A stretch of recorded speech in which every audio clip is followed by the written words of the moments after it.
पलटू पारस क्या करे जब लोहा खोटा हुए, सतगुरु सबको देते हैं पर लेता ना ही कोई।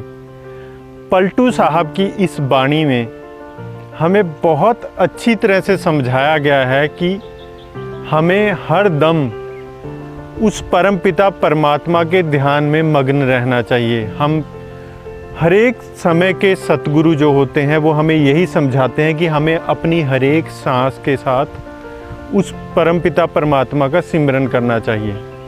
लेकिन हम इस संसारिक माया के जाल में फंसे रहते हैं और सतगुरु से किए हुए वादे को भूल जाते हैं।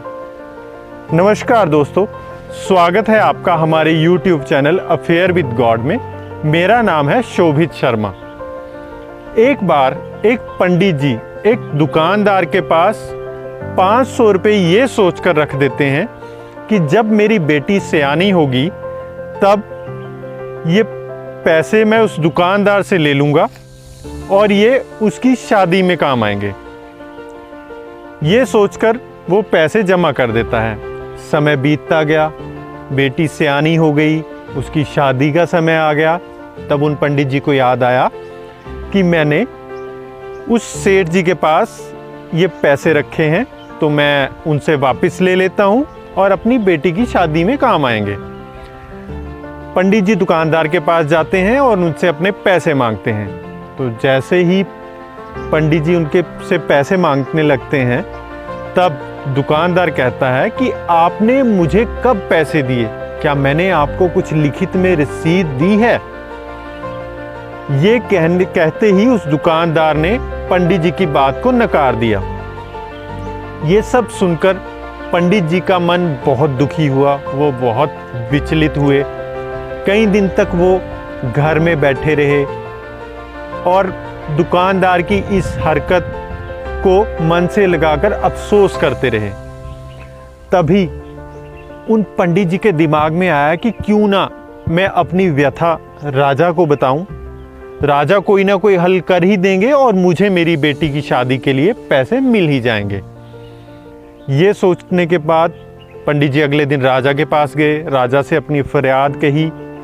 तो राजा ने कहा कि कल हमारी सवारी निकलेगी तो आप उसी दुकानदार की दुकान के पास खड़े रहना।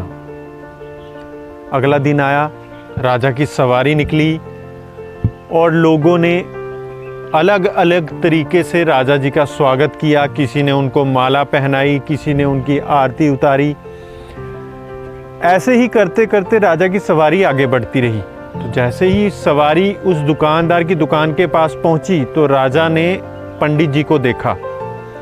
पंडित जी को देखते ही राजा ने मुस्कुराकर पंडित जी को प्रणाम किया और कहा, गुरुजी, आप तो हमारे गुरु हैं, आप यहाँ क्या कर रहे हैं? आइए हमारी बग्घी में बैठ जाइए।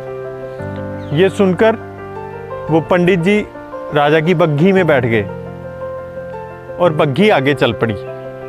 उस दुकानदार ने भी राजा की आरती उतारी और राजा का सम्मान किया और उस दुकानदार की दुकान से भी बग्घी आगे निकल गई। वो दुकानदार ये सारा दृश्य देख रहा था।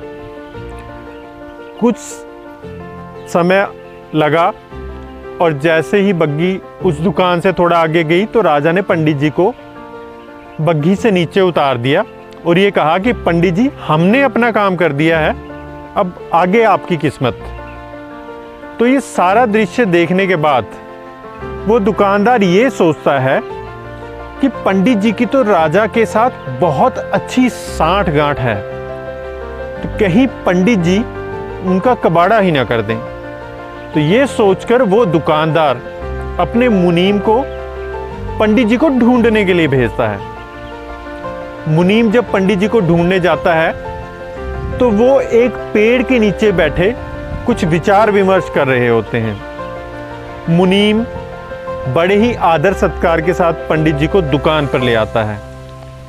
जैसे ही वो दुकान पर आता है, दुकानदार बड़े ही विनम्र भाव के साथ अपने हाथ जोड़कर पंडित जी का स्वागत करता है और पंडित जी से कहता है कि पंडित जी, मैंने बहुत मेहनत की और पुराने खाते ढूंढे और उन्हें ढूंढने के पश्चात मुझे उनमें ये हिसाब मिला कि आपने मेरे पास 500 रुपये जमा किए हैं और 10 साल में ब्याज के 12,000 रुपये हो गए हैं।